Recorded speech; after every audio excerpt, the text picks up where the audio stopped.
Abusuafo mekyia mu nyinaa ɛwɔ Yesu din mu. Kristo asundue anka mo. Pacho dwumadie na hyase a no and we started with the topic Akwantuo mu Nsem, and we are having so many complications. Na your sound and your network na your rough. But and then nyame adom I'm trying my best. Say yeah be okay. Enti me pacho wo so a na wa share link na ma unie bi. And you're on a different level altogether. Akwantuo mu Nsem. Yenya ebi nyanum bia send audio sini biaba concerning your friend is saying nyoma mu face ewo abrabo mu ewo akwantuo mu enti me pa chew wo so a na wa share dem awunye me hu Regan Berima wo so. Good evening, welcome. Me hu Momoni Isa enso wo so akwaba. Mr. Collins Aka Nelson, welcome. Atamo, praise the Lord, boss. My welcome. About you media so. Before say and you friend no. Menya audio sini bi wa hasi me pesa me bo. Me pacho sound na saying. Hope say sound ni okay. Mr. Simon Akologo, welcome. Mr. Blankson John, welcome. Sulemana Asana, welcome. Me pacho wo so a bibi na mimbo within na so one tree bibia me hu se wo so me patcho me mo bi assignment wo so a shema unue bi number dwumade no so. It's really important. Eboa ama your video no so etumi ko eche. Pablo Mills, welcome. Senior man, welcome. Te patcho dwumade na share no okay, I hope say it's better than yesterday. Welcome Mr. Kofi Ahin, welcome. James Boache boss, welcome. Enti ye de audio ni hihye so ara no endo me nsa keka audio si ni bi concerning enyoma nkofo go through e be boy no ansa na makwa nkofo afresi mu me pa che oba so a few minutes, 5 minutes and 10 minutes, make sure so betumi ahye o story ni na obi nso etumi aba so ye mpe kasatentin bia esa na amadwumede na ayedo mesrew oba ntientie mu na bibia nso ayeden akonanim. Yesu onhyira mo. Enti Mr. John Forson, welcome. Obaya, welcome. Salenda Usu, welcome. Let me see. Me pacho me babo we no. Brother said, Mpacho, good evening. No, Judy saw on your palm. Brother said, and ye easy. Na se o kan ya na omo susu se obwa. All because of say me ma me say han me ma bahanti opese minuana na chiri ba ne me no ba. Ba obi akra nko me ewo reason ti me tambia me ka se me no ha ne yankopon de me ba ye no wamfa me ama for adwuma anasika or de me ba so de me be or be mama sua bibi just like that na ma san akọ because the efa mani so no enye ize nioma mi komu no obre ne atete a mi komu no. Brother said me wo mi fie me wo Ghana me koma sorry me koma sorry kama prekompe yes Akwantuo me se me ma me se ko na wote ha wonya adwuma bia wonyini ye nso enti ko me se ma me nko me mo manko school ebesi den na matumi akwa Akwantuo SETH majai school class 6 o class 6 na majai school na ebesi den na matumi akwa Akwantuo na mana yeye me ma me se o ko na o fefo yina akọ wote ho no ana me se ma mi chese mi druba bi krampo na sambo si wa mintumi nkenkan adenti na wo fo so me se me nko Akwantuo no hwe we hu we jimini o matu gu abonten me ma me yimini o magu abonten na me ne me sofo na bibia na madan no na me su because na asori no se ka na me pese me gya ba enye easy me ma me tiatia mugu masuma na ekosi se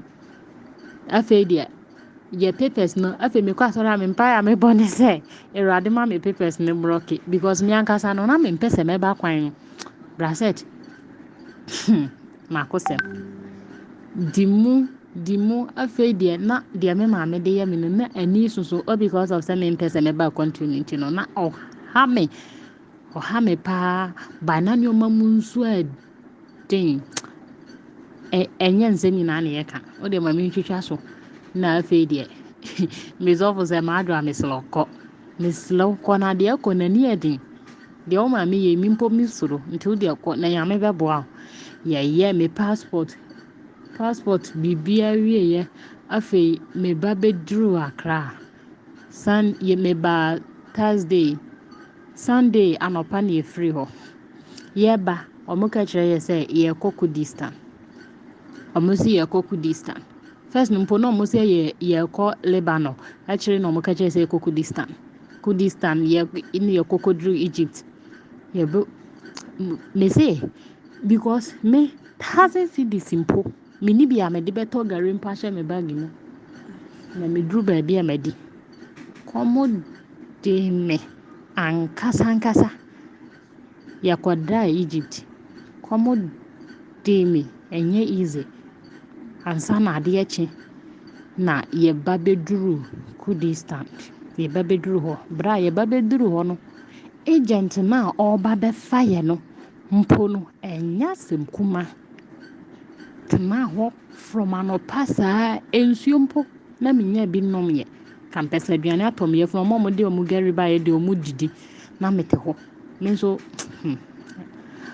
afei deɛ mesu na mebɔ mpaeɛ sɛ Awurade na mempɛ sɛ mɛba o na afei Nyankopɔn na mmea me nsɛm Awurade hu me mmɔbɔ na mesuyɛ afei yɛte hɔ a anwummere ɔmo asesa yɛ kɔgu dan bi mu ato yɛ pono mu na ɔmo bɛku yɛ ana yɛwɔ hɔ a na ɔmo abɛfrɛ wei agent na abɔ ba bɛfa wo na yɛdeɛ hwan na ɛba bɛfa yɛ na yɛte hɔ afei na ato me ni su asu ana anadwo bɛyɛ sɛ 9 na agent ne ba bɛfa yɛ na ɔbɛba fa yɛ mpo no de yɛkɔ nwa anadwo no na ɔmo de yɛfiri hɔ de yɛakɔ baabi wɔte sɛ desert so no wohu dan bi a wɔ hɔ dan baako mpɛ bi na ɔmo de yɛakɔhyɛ mu emu dwonsɔ that time ne nyinaa na medidi yɛ o mede me yɛfunu kɔm dae saa ma adeɛ kyeeɛ ansa na kaa foforɔ ba bɛfa yɛ afiri hɔ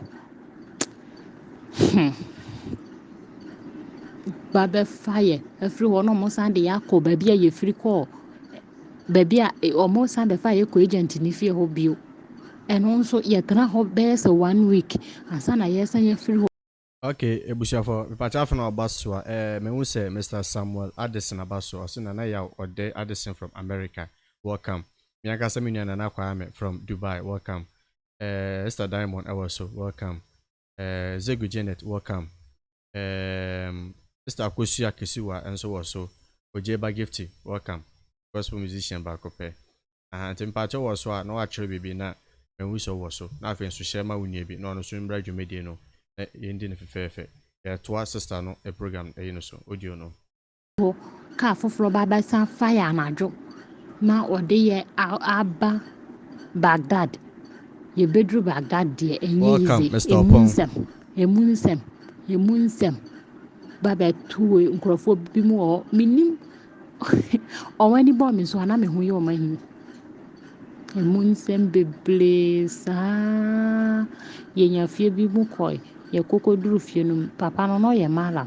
papa n'ani bɔ me so wampɛ ma asɛm da na wɔde yi yɛfiri fie hɔ ɔmo de yɛkɔ hyɛ baabi ɛhɔ wodidi baako a wonidi biem agye sɛ ade akye mete hɔ na ɔmo nyinaa kɔ na aka me nko a welcome Mr. Opon Enoch Sister Juliet Ajua welcome Mr. George Appel from Dubai welcome Sister Brother Matthew Yabua welcome Sister Rosina Joseph welcome Sister Diamond say God bless you yourself for this program may that say God bless you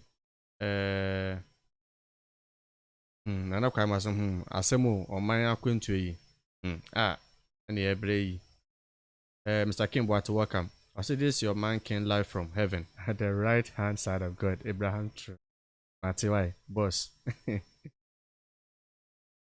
sweet welcome Sister Naomi welcome Yesu adom ye ho ye pa na ho saa bɛyɛ sɛ 2 weeks ansa na menya fie ansa na menya agent bi nkyɛn akɔ na wɔde me ba fie na mewɔ mu no na emu brɛ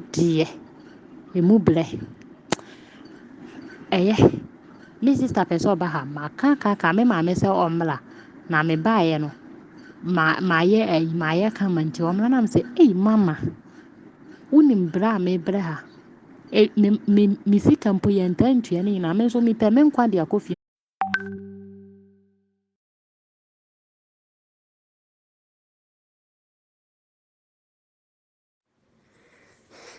Prasete benene kase.